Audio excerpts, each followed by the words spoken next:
I've made $6,600. And if I break that down into the hours that I've put in, it's $302 an hour. So not too heavy.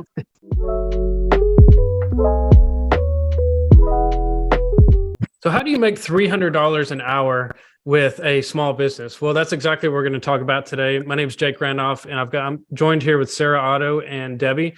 We are the founders of Link to Permanent Jewelry Training, and Debbie is one of our students, and she has graced us with her presence today to talk about some really amazing tips and things she's learned, growing a new business. So Debbie, could you kind of introduce yourself and tell us a little bit where you're from and how you got started with permanent jewelry? Yes, I would love to. I'm Debbie Seibert. I live in Michigan, Detroit Metro, and I kind of found Linked by accident. I was looking into permanent jewelry and doing some Google searching and things, and came across Linked. And I was very interested in pursuing a business in permanent jewelry because I knew it was it's so hot right now. And I loved the professionalism of their marketing, their everything about the business and the training that I saw. So I decided to jump in, and it's been a whirlwind and it's been great. So awesome. And we were talking a little bit before we started recording, and you mentioned that even though you bought your kit a few months ago, you had to go through some surgery and recovery. And so you really only started the business about a month ago. So how much have you made so far the past month?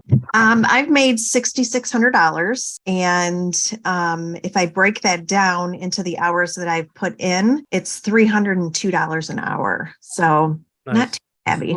Yeah. Not bad. And that's a combination of home-based parties. I had a few pop-up, and then just some miscellaneous. I'm a cosmetologist by trade. So, some of my hair and nail clientele wanting bracelets. So it's been a combination of those three things. Nice. So do you still do cosmetology as well? I do. That's my full-time, daytime thing. But this intermixes so well with that. It's a great add-on feature in a salon. So I feel like this just kind of meshed really well with my business. So yeah, for sure. Because Sara, you used to own a beauty business, right? Yeah, I did permanent cosmetics primarily, and then had a couple other things like teeth whitening, a little bit of esthetician work. And so I definitely feel like I had a target clientele for jewelry. It was not hard once I announced they were all ready for it. So yeah, I think adding this to a beauty business is obviously, a great, transition, because people who care about their hair are also going to care about, other aspects of their looks like jewelry. So you also mentioned that you'd done like network marketing. Is that right? Yes. Yeah. Okay. So what were some things that some skills that you took from that you brought to your business that's helped you grow? Well, and this is kind of how my salon business grows too, is just word of mouth and asking your people for referrals. And that has really, really worked to my benefit. And using social media to promote yourself and your business. And all those things kind of mesh together really, and your reputation really can help your business grow exponentially. So, yeah. Yeah, for sure. So what tips would you give people? Michigan, right? I am in Michigan. Yeah. Detroit Metro. So you're a smaller town. Do you feel like that has made any difference, or? Actually, I'm in kind of a metropolitan area. So, it's not really small town, but it's good. I do, a combination of home parties and pop-ups. So, with one home party, I can book,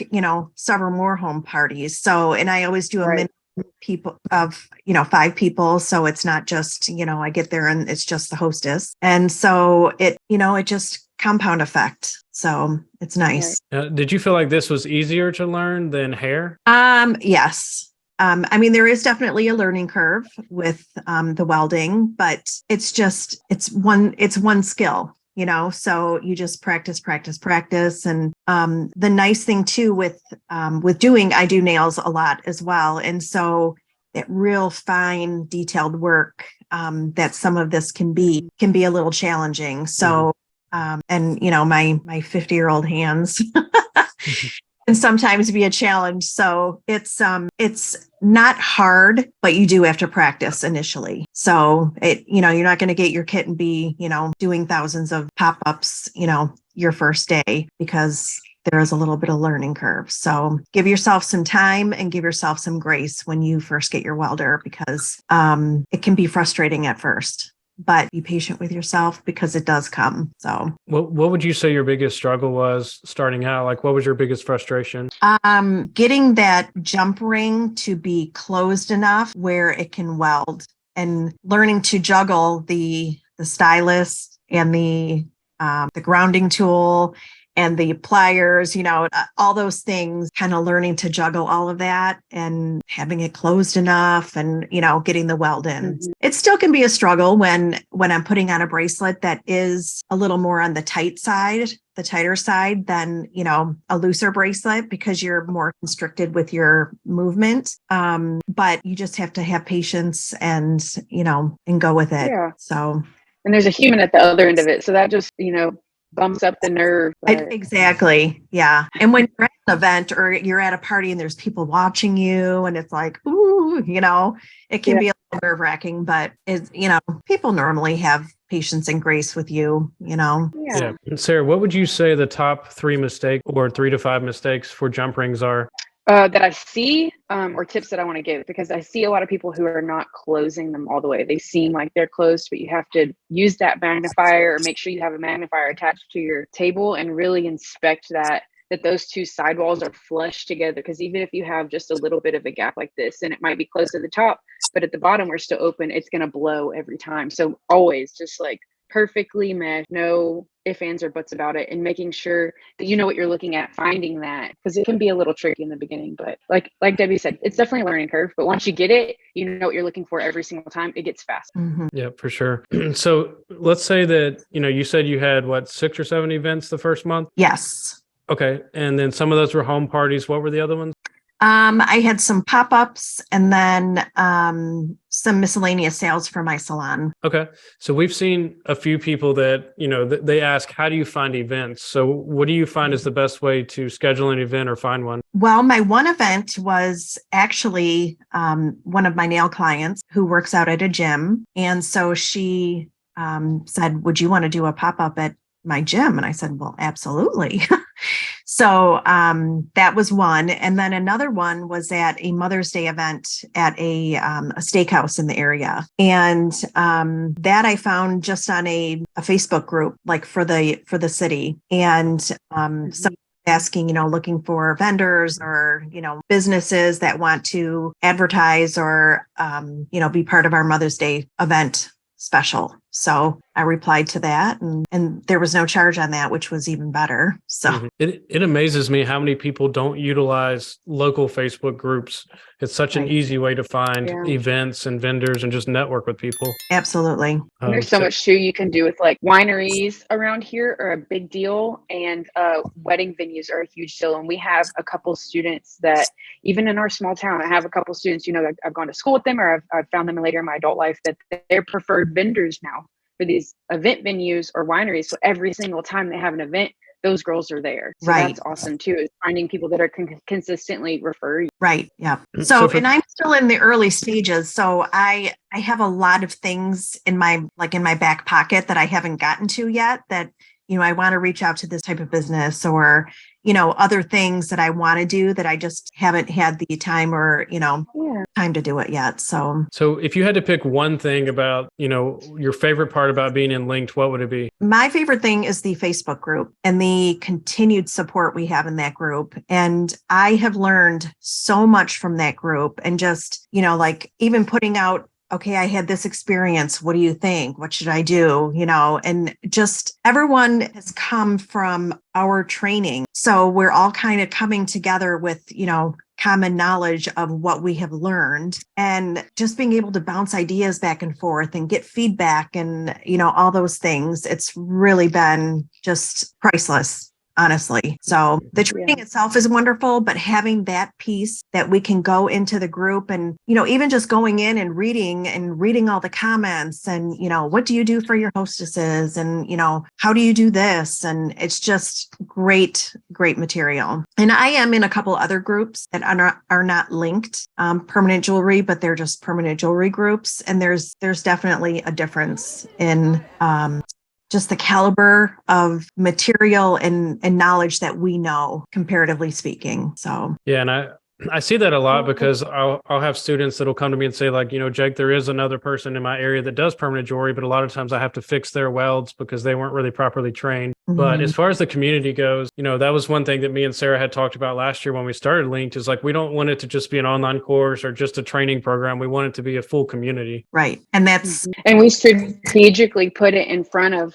estheticians like yourself who've been running biz for decades, right, knowing that we were going to have women come in later on when we were, releasing more to the general public that had never ran a business in their life. So they'd have people like yourself to fall back onto, not just relying on Jake and I, but to have those other ideas and avenues of how businesses operate. Absolutely. Yeah. Cause like, even if someone who's watching or listening, they've never ran a business before, this is all new to them. Like they'll literally be in a group with hundreds of other business owners who can help them and give them advice and, tell them all the stuff they wish they had known, when they started a business. Right. Speaking of that, what's one thing you wish you had known, whether it's with permanent jewelry or just starting business in general? Like what's one key thing you think people should know? I would just say, that it does take practice, and, your first weld is not going to be perfect. And that's okay. So I used to make beaded jewelry years ago and, still kind of dabbled in it. And so I thought, oh, this is going to be no problem. I've worked with jewelry and jump rings and, all the things before. So no problem. Well, yeah. To my surprise, I was like, oh, I do have a little bit of learning to do. So, but you just have to be patient with yourself and it will come. Yeah. And I love that. But in the big picture, the big grand scheme of things, like people go to college for 4 years, spend $100,000 on a degree and still can't find a good job. You learned, and it sounds like a month or so, and you've already made over $6,000. Right. Yeah. But to be honest, my husband was kind of freaking out a little bit because he's not the entrepreneurial type. And, he's a union guy, he goes to work, does his thing, whatever. And he's like, you're spending a lot of money. And I'm like, listen, you have to spend money to make money. That concept. And he, after my big Mother's Day weekend, he was like, okay, I think I believe you now. So that was a good turning point. Yeah. He's a believer now. So Sara, did you want to ask any questions? She's covered the group. She's talked about what she's made and how she's securing pop-up, the learning curve of it all. If you want to review the educational materials, have you watched any of our new stuff that we released a week ago? I started to, but honestly, I haven't had time to go through all the things yet. So we really want our students or our potential students to understand the value of the education that we're putting in front of them, that there's a huge argument always that you can learn on YouTube or you can, be self-taught, which is true. You can. Looking back on, you paid for an actual education, you got your education, and now you're making money off of it. Could you have seen yourself doing self-taught rather? And then what do you think that would have turned out like for you? I think there is value in the education that we receive because it's all in one place. You don't have to go searching for something. And who are you really learning from if you do YouTube searches and, watching education from the internet? Because although, there's a lot of information out there, is it all legitimate, material that you want to follow? Are they teaching you really what you need to be learning to be successful? So I think, knowing with Jake's background, with, his expertise, and Sara with your expertise, it's knowing that, those two worlds combined, giving us the best of the best. Then with the new updated education that you guys just did, I haven't gone through all of it yet, but from what I've seen, it's just, very detailed, and it goes through what you need to know and what you need to do. And I honestly, I don't think my success would be where it is today without the training of Linked. So I would say if you're thinking it's well worth the investment. Yeah. People don't understand the opportunity cost of time. And so let's say that you could go out and try to learn it from all these different YouTube videos and just random places, but it took you 3 months instead of, 1 month. And so right now you're making $6,000 a month on average. So if it took you an extra 2 months to learn, even if you figured out how to do it to try to save that $3,000, you just lost $12,000 of opportunity and events and stuff because you were, trying to learn on your own. Exactly. Time is money. So, you order your kit, and while your kit is, while your welder is being delivered to you, you can be studying all of the the training, all the videos. So it's really working smarter. So not to mention the marketing materials. Did you use any of those? I have. And I mean, the pictures, down to the verbiage, and it's a time saver. It's not having to recreate the wheel. It's dipping into the things that you guys provide for us and utilizing that instead of, trying to redo everything myself, because I mean, let's be real, I'm still new in this. So, and with leaning into the expertise of you guys is really the smarter way to do it. Yeah. And in the industry, me and Sara both came from the permanent cosmetics industry. There's a lot of training programs that'll teach you the skill, but then they have all these new students who have no idea how to grow a business, no marketing materials and nothing. And so when we started this course, we had this discussion and we was like, we want to make sure that our students are empowered to be able to quickly and easily market and grow their business. Yeah. Awesome. Well, we definitely appreciate you coming on here and, sharing your tips and advice and experience. And if they want to follow you on Instagram, what's your profile? D.links permanent jewelry. And is that LINKS or X? LINKS. Okay, sweet. These days there's so many variations. I know.